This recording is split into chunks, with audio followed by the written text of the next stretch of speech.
మీ విషయంలో సంక్షేమం బాగానే అమలు చేస్తున్నారు, కానీ అభివృద్ధి నిర్లక్ష్యం చేస్తారన్న విమర్శలు ఉన్నాయి.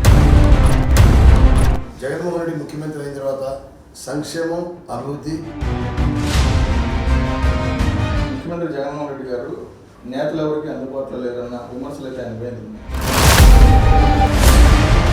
ఎవరికి అందుబాటులో ఉండరు, ఎవరికి అపాయింట్మెంట్స్ ఉండవు.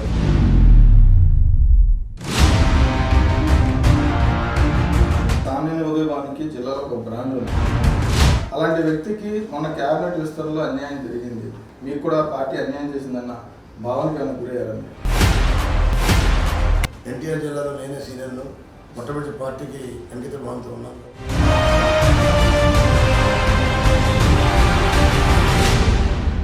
కూటమి ప్రభావం రాష్ట్రంలో ఉందనేది ఒకవైపు నుంచి వినిపిస్తున్నమాట. అంటే గెలిచే అవకాశాలు దానికి ఉన్నాయా లేదా? ఒక సీనియర్గా మీ విశ్లేషణ ఏంటి? 14 సంవత్సరాలు ముఖ్యమంత్రిగా ఉన్నాడు, 40 సంవత్సరాలు ఇండస్ట్రీ అన్నాడు. జగన్మోహన్ రెడ్డి గారి మీద పోటీ చేయడానికి దమ్ము, ధైర్యం లేక కార్డు పట్టుకొని, గడ్డం పట్టుకొని ఢిల్లీ బస్సాలు వెళ్ళి ఈసారి కాపు సామాజిక వర్గం అంతా జనసేనకే మద్దతుగా ఉండే అవకాశాలు ఉన్నాయా? జనసేన అనేది కాపుల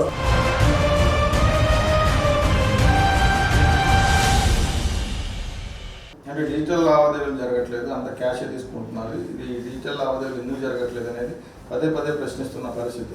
ఇదంతా కూడా తాడేపల్లి ప్యాలెస్కి వెళ్తుంది అనేది టీడీపీతో సహా అన్ని పార్టీలు కూడా అదంతా కూడా కావాలని వాడు